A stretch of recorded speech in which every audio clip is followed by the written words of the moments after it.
Halo Sineklip, balik lagi sama gue Rashid Hari yang kali ini mau membahas film mungkin banyak dari lu akan menyebutnya film gudang ya. Dan gak salah juga sih, soalnya ini tayang di bioskop Indonesia tuh udah telat banget. Kalau di US ini jadwal tayangnya 29 Agustus. Di Indo mundur sekitar berapa tuh ya? Hampir 2 bulan. Soalnya baru masuk bioskop Indo tuh hari Rabu kemarin. Dan sebenarnya bisa tayang itu adalah sebuah keajaiban loh.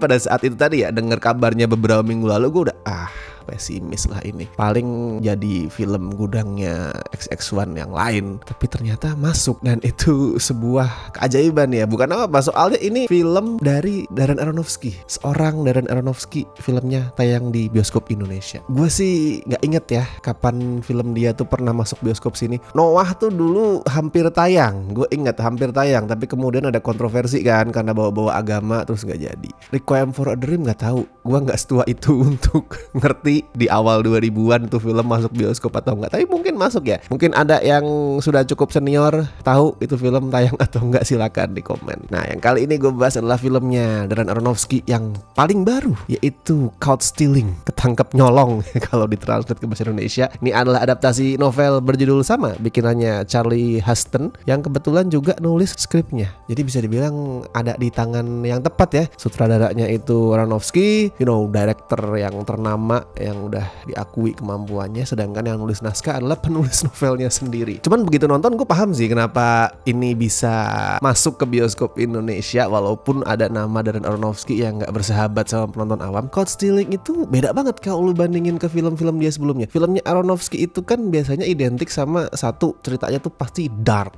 banget. Black Swan itu kurang dark, apalagi Requiem for a Dream tuh dark. Terus alurnya biasanya kompleks ya, even kadang tuh ada elemen surrealnya kayak Pi, debut film dia. Terus Mothernya Jennifer Lawrence itu juga surreal banget. Dan of course beberapa kali juga dia mengundang kontroversi ya. Noah tadi udah gue bahas kan, itu sangat kontroversial. Caught Stealing beda, nggak ada itu semua hal yang gue sebutin tadi. Ini nggak surreal, ini nggak yang terlalu dark sampai depresif banget. Ada sih tetap kegelapan di ceritanya, tapi nggak yang wah hidup itu berat, itu nggak sampai segitunya. Dan nggak kontroversial. Ini adalah thriller kriminal yang kalau lu lihat sekilas mungkin akan kerasa oke, biasa aja, udah sering gue lihat di film-film Hollywood kebanyakan. Tapi yang gue suka dari cara penanganannya Aronofsky di sini adalah semuanya itu raw. Berantemnya itu nggak yang ada martial arts dengan jurus-jurus yang kayak tarian yang sangat-sangat indah gitu untuk ukuran berantem. Tapi dia berantemnya itu sangat street brawl, street fight, barbar banget simpelnya kayak gitu ya, barbar ala jalanan lah.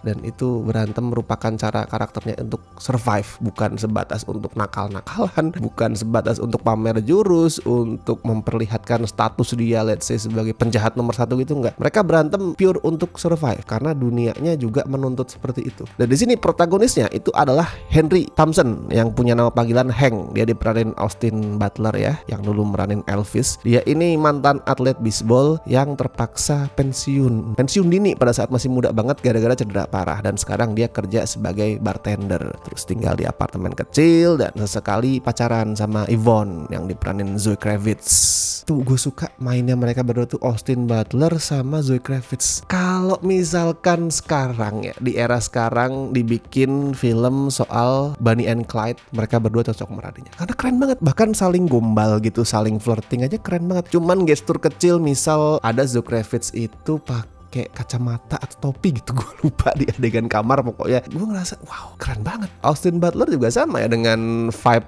bad boy dia yang wah kayak James Dean era modern. Sosoknya dia tuh vibe-nya keren, mereka tuh bener-bener bikin itu tadi. Gue berharap kalau wah Caught Stealing nih kayaknya asik nih kalau dijadiin cerita-cerita crime romance ala-ala Bonnie and Clyde. Tapi ini tetap guys film Darren Aronofsky, walaupun ini film dia yang paling ringan ya tadi gue sebut, tetap aja dia nggak akan sesederhana itu mengemas ceritanya hanya sekedar menjadikan ini crime romance biasa tuh enggak. Ini banyak twist filmnya, tapi bukan twist yang muncul cuman buat bikin penontonnya tuh wow itu untuk memenuhi hasrat penonton sekarang yang memuja twist itu enggak. Twistnya tuh bener-bener dipikirkan secara matang. Kalau ada twist, alurnya itu langsung berubah jalur, dan kedatangan twist-twist itu tuh unexpected banget timingnya. Penulisannya pinter sih. Ya ini Pak Charlie sih sebenarnya ya, porsinya Pak Charlie nih, si penulis novelnya ada penulis naskahnya bagus. Dan twist-twist tadi juga sesekali ngebawa filmnya ke arah yang lebih dark ya. Emang ini sekali lagi filmnya Aronofsky yang paling light, yang paling fun, tapi nggak takut juga dia kalau sesekali itu masuk ke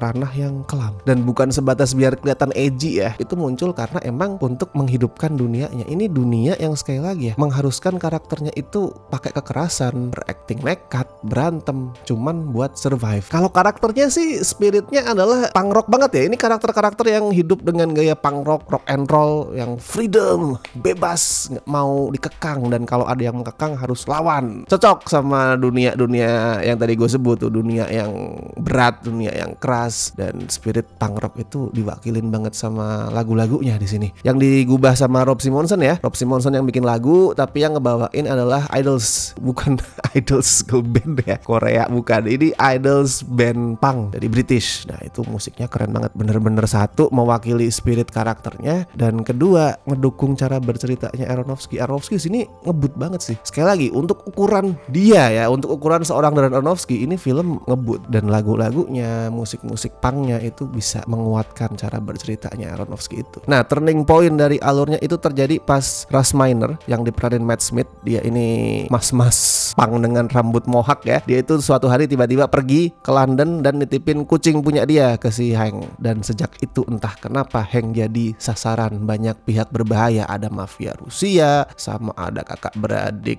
Jews Yahudi yang dikenal kejam, yang siap ngebunuh dia kapanpun. Jadi simpelnya ya, semua masalah si protagonis itu datang gara-gara dititipin seekor kucing. Dan si Hank gak tahu kenapa gue diburu. Itu fun, itu kadang lucu ya. Ini nggak yang serius cara berceritanya, kadang tuh lucu ngelihat si Hank tuh clueless, nggak tahu kenapa dia itu sampai diburu, sampai dipukulin. Itu lucu. Dan ada satu scene yang buat gue itu mewakili semua gaya bercerita di Caught Stealing. Caught Stealing itu basically adalah film yang unexpected di semua halnya, mau itu dari ceritanya, cara bertuturnya, dari gayanya Aronofsky ngedirect tuh semuanya unexpected. Dan ada satu scene yang ngewakilin itu banget, yaitu pada saat si Hank pertama kali dipukulin sama mafia Rusia. Dia dipukulin tuh, udah jatuh tuh, udah nggak bisa ngapa-ngapain. Dan ada satu mafia yang namanya tuh Alexei, yang emang ini sinting banget, karakter yang paling sinting di film ini. Dia tuh mau ngasih final blow lah ke si Hank, dan dia nggak pakai cara yang bisa kita tebak guys. Biasanya kan kalau final blow tuh ya udah tendang, kayak dipukul atau mungkin pakai senjata. Enggak, di sini dia langsung merayap gitu, ancang-ancang, macan ancang-ancang mau nerekam gitu. Terus tiba-tiba dengan kepala botaknya itu dia meluncur ke perutnya si Hank, disundul perutnya sampai ginjalnya tuh pecah. Itu gue nggak expect, karena what, ini cara berantem macam apa? Itu gue suka banget karena benar-benar ya semua hal di Caught Stealing, even sampai ke teknik berantem karakternya itu unexpected. Terus habis itu long story short ya, si Hank kan dirawat di rumah sakit. Terus akhirnya dia pulang tuh. Pas pulang dia ngeliat lagi, anjing ini rumah gue kenapa masih dikepung mafia Rusia? Udah sampai ginjalnya pecah, diangkat satu ginjalnya kan, ini kenapa masih ada mafia Rusia? Scene itu juga gue suka banget, scene pada saat si Hank pulang dan ngelihat kalau rumahnya masih dikepung. Soalnya di situ Aronofsky bener-bener ngasih tunjuk tuh, gue itu sutradara keren. Gue bisa ngebikin adegan yang sangat simple di ruangan yang sangat sempit, itu jadi intens banget. Di situ adegannya si Hank ngumpet dari para mafia Rusia. Ngumpetnya di tempat yang sempit banget, yaitu di itu loh, di balkon pinggir jendela. Kalau lu lihat apartemen di US ya, di luar negeri kan, di luar jendelanya itu apartemen kecil itu di luar jendelanya kan ada balkon. Berapa sih, nggak nyampe 1 meter luasnya. Terus itu nyambung ke tangga darurat tuh. Nah di situ kucing-kucingan main petak umpet sama si Alexi, itu tegang banget adegannya. Padahal nggak banyak peristiwa di situ, cuma dia udah si Hank ngumpet terus diam-diam itu masuk ke jendela, sembunyi, ngintip. Sesimpel itu konsepnya, tapi dibawain dengan sangat intens sama Aronofsky. Nah directingnya Aronofsky di sini tuh agak ngingetin gue ke directingnya Martin Scorsese pada saat masih muda sih sebenarnya. Kalau sekarang udah agak beda sih, udah tua gitu, mungkin energinya udah gak sekuat dulu. Filmnya masih bagus, tapi dia gak semeledak-ledak dulu lagi pada saat mengkompos sebuah adegan. Nah Scorsese pada saat masih muda kan liar banget. Lu tonton deh film-film dia era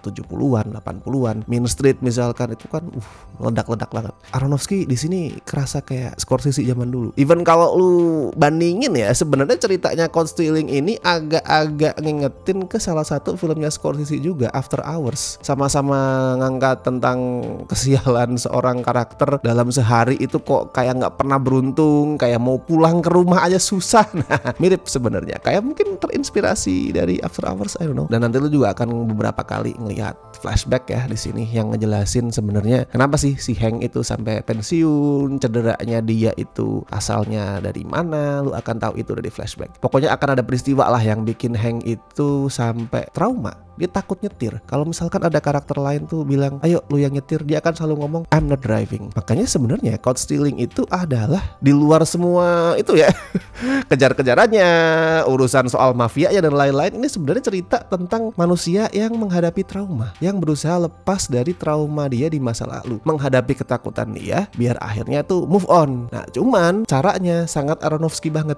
Jadi menghadapi traumanya itu dengan cara yang ekstrim lah, sangat-sangat ekstrim. Yang itu akan lo lihat di klimaksnya, itu ekstrim banget. Nggak yang sebatas oke, biar trauma gua soal mobil itu hilang, ya udah gua harus berani nyetir. Nggak cuman sampai situ, ekstrim pokoknya caranya untuk healing dari trauma. Jadi silakan lah lu tonton sendiri ya. Walaupun ini kayaknya nggak akan diperhatikan sama award season ya, karena beda sama film-film dia sebelumnya. Nggak yang akan masuk nominasi Best Picture atau Best Adapted Screenplay gitu, gua rasa nggak. Even aktor-aktornya walaupun mainnya bagus semua sih buat gua, sesuai dengan kapasitas yang mereka dapat, tapi sayangnya nggak akan dilirik. Film-film kayak gini masih dianaktirikan lah sama Oscar tuh. Film-film crime yang fun, film-film thriller yang fun, action yang ringan, horror itu masih sangat dianaktirikan. But it's okay, gak harus lu bikin film untuk mendapatkan penghargaan. Kali ini Aronofsky kelihatan banget bikin film karena dia ingin bersenang-senang, and it's fine, dan hasilnya tetap bagus. Oke, kalau skor untuk Caught Stealing ya gue kasih 7,5 dari 10.